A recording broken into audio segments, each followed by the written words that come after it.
नमस्कार, मैं Nancy Rawat the Bharat में आपका स्वागत है। पेश है आज के मुख्य समाचार। संगम नगरी से ऐतिहासिक नगरी का सफर होगा और आसान। प्रयागराज झांसी रेल रूट का होगा दोहरीकरण। यूपी मिशन 2024 में बीजेपी प्रदेश अध्यक्ष की घोषणा के बाद बनेगी नई टीम। जो जिम्मा सौंपा निभा रहा हूं, गहलोत के कहने के पीछे पायलट बड़ी फैक्ट्री वजह। एलओसी पर आतंकियों की घुसपैठ की एक और कोशिश को भारतीय सेना ने किया नाकाम। अब खबर विस्तार से। मिशन रफ्तार के तहत उत्तर मध्य रेलवे ट्रैक के दोहरीकरण के युद्ध स्तर पर कार्य कर रहा है। अब झांसी प्रयागराज रूट पर दोहरीकरण की तैयारी है ताकि इस रूट पर ट्रेनों के संचालन को और बेहतर किया जा सके। योजना करीब 400 किलोमीटर रेल ट्रैक की दोहरीकरण की है। प्रयागराज से झांसी के बीच जहां भी जरूरत है, रेलवे इस कार्य को तेजी से कराने की तैयारी में है।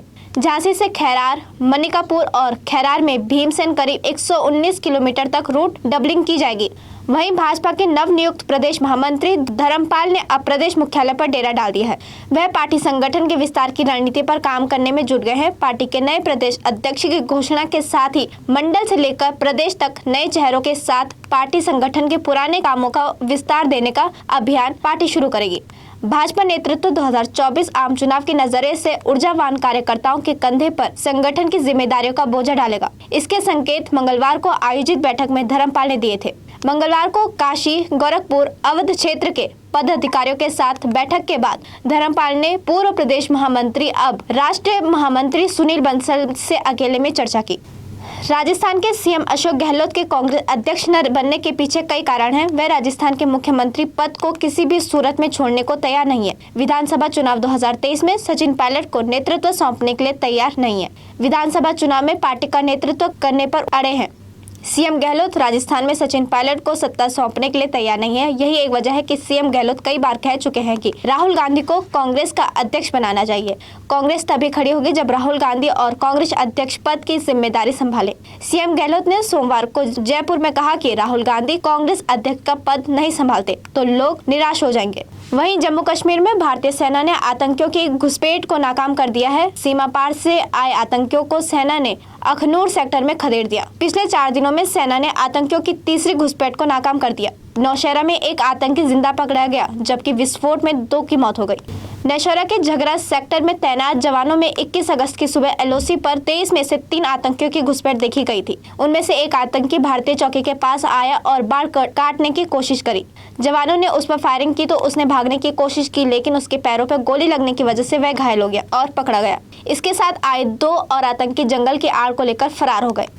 दूसरी तरफ पेपर लीक मामले में एसटीएफ ने हाकम सिंह से साकरी ले जाकर पूछताछ की। बताया जा रहा है कि उसने यहां अपने गेस्ट हाउस में भी नकल का अड्डा बनाया था। यहां उनके कई और परीक्षाओं में धांधली कराने की जानकारी एसटीएफ को मिली है। वहीं बुधवार को शिक्षक तनु शर्मा की पुलिस कस्टडी में रिमांड अवधि समाप्त होने पर एसटीएफ ने उसे सुद्धोवाला जेल क्षेत्र में दाखिल करा दिया। सोमवार को एसटीएफ ने हाकम सिंह रावत और शिक्षक तनु शर्मा की पीसीआर मांगी थी। न्यायालय ने हाकम की 3 दिन और शिक्षक तनुज की 2 दिन की पीसीआर मंजूर की थी। मंगलवार को दोनों को सुद्धोवाला जेल से लाकर आमने सामने बैठाकर पूछताछ की गई। कई और अभ्यर्थियों के बारे में भी एसटीएफ ने जानकारी हासिल की थी। इस दौरान कई पुराने अभ्यर्थियों की भी तस्करी की गई।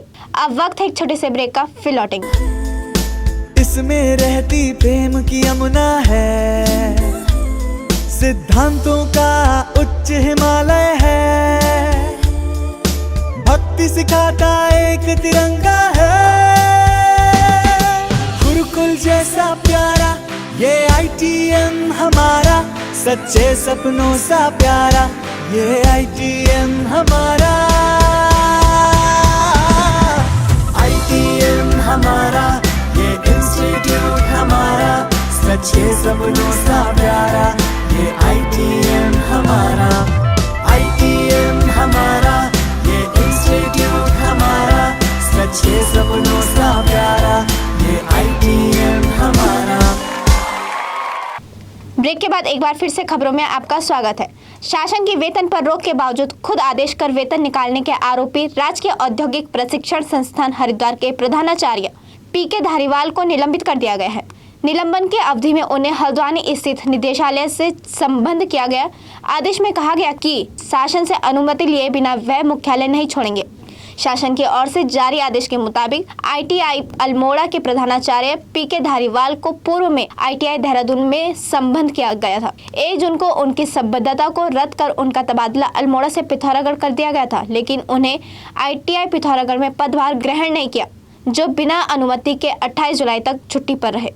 वहीं उत्तराखंड अधीन सेवा चयन आयोग की ऐसी सभी भर्तियां परीक्षा रद्द रहेंगी जिनमें गड़बड़ी के साक्ष्य मिले हैं। मुख्यमंत्री पुष्कर सिंह धामी ने बुधवार को मुख्य सचिव और पुलिस महानिदेशक को इस संबंध में आदेश दिए। मुख्यमंत्री ने आयोग में भर्ती घोटाले के संबंध में बुधवार को उच्च स्तरीय समीक्षा बैठक की। भर्ती प्रक्रिया में उजागर हुई कमियों पर कड़ा रुख अपनाते हुए मुख्यमंत्री ने सभी दोषियों को जल्द से जल्द सजा दिलवाने पर जोर दिया। मुख्यमंत्री के आदेश के बाद स्नातक स्तरीय परीक्षा रद्द हो सकती है। इस परीक्षा में अब कुछ पूर्व भाजपा नेता हाकम सिंह समेत 22 लोगों की गिरफ्तारी हो चुकी है।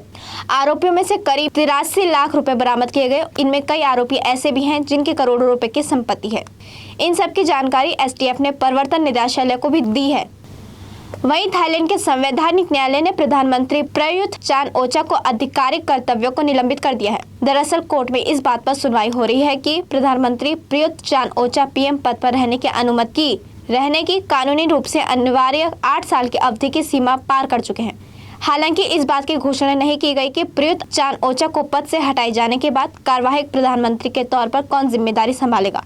कानून के मुताबिक उप प्रधानमंत्री प्रवित वांगसुव को अब पीएम पद की जिम्मेदारी दी जा सकती है। वह प्रयुत के काफी करीबी राजनीतिक सहयोगी भी माने जाते हैं और उसे सैन्य समूह का हिस्सा भी रहे, जिसने 2014 में तख्ता पलटकर उन्हें सत्ता पर काबिज करवाया था। वहीं अमेरिका में फायरिंग की घटनाएं रुकने का नाम नहीं ले रही हैं। वॉशिंगटन डीसी और बाल्टीमोर में गोलीबारी के अलग अलग घटनाएं हुई। गोलीबारी में 3 लोगों की मौत हुई और 9 लोग घायल बताए जा रहे हैं। मेट्रोपॉलिटन पुलिस विभाग के अधिकारियों को बुधवार दोपहर 1 बजे के करीब अधिकारियों ने कहा कि ओ स्ट्रीट NWD के पास एक वरिष्ठ नागरिक के घर के सामने 5 लोगों की गोली मारकर हत्या कर दी गई, जिसमें 2 लोगों की मौत हो गई। मेट्रोपॉलिटन पुलिस विभाग के कार्यकारी सहायक प्रमुख आसान वेनेडिक्ट ने कहा कि पुलिस एक काले रंग के स्पोर्ट यूटिलिटी वाहन की तलाश कर रही है जो कैपिटल स्ट्रीट NW पर दक्षिण की ओर जा रहा था और उसे स्ट्रीट पर दाएं मुड़ गया था। वहीं 27 अगस्त को शुरू होने जा रही एशिया कप के लिए पाकिस्तान की टीम में अहम बदलाव हुआ है। पाकिस्तान क्रिकेट बोर्ड ने लाहौर में अपने राष्ट्रीय हाई परफॉर्मेंस सेंटर से एक गेंदबाजी कोच को शनिवार से शुरू हो रहे एशिया कप में टीम के मुख्य गेंदबाज कोच शॉन टेट की सहायता के लिए भेजा है। मुख्य कोच सकलीन मुश्ताक की सिफारिश के बाद उमर राशिद बुधवार को पाकिस्तान टीम से जुड़ने के लिए रवाना हुए। उमर राशिद को बेहद ही खास मकसद के लिए पीसीबी ने यूएई भेजने का फैसला किया। एक रिपोर्ट के मुताबिक मोहम्मद हसैन टीम में है तो उमर उनकी गेंदबाजी एक्शन पर नजर रखेंगे, क्योंकि उन्होंने इस गेंदबाज को एक्शन को सही करने में काम किया था। इस वजह से साल के शुरू में ही उन्हें अवैध गेंदबाजी एक्शन की रिपोर्ट की गई थी। दूसरी तरफ बॉलीवुड के लिए वक्त कुछ अच्छा नहीं चल रहा। एक के बाद एक बड़ी फिल्में बॉक्स ऑफिस पर फ्लॉप हो रही हैं, लेकिन आमिर खान की लाल सिंह चड्ढा को लेकर सोशल मीडिया पर लगातार बॉयकॉट ट्रेंड हो रहा है। माना जा रहा है कि फिल्म के फ्लॉप होने के कारण यही है। हालांकि ये पहली बार नहीं है जब इस तरह के बॉयकॉट ट्रेंड सामने आए। इससे पहले भी कई बार ऐसा हो चुका है। इन दिनों शाहरुख खान की एक पुरानी वीडियो सामने आई है जिसमें वो इसी ट्रेंड को लेकर बात कर रहे हैं। भारत में असहिष्णुता के बारे में टिप्पणी करने के बाद शाहरुख खान इस तरह से जहर का शिकार हुए थे और साल 2015 में उनकी यह फिल्म दिलवाले के बिजनेस पर इसका असर हुआ था। इसी के साथ आज के समाचार समाप्त हुए। धन्यवाद।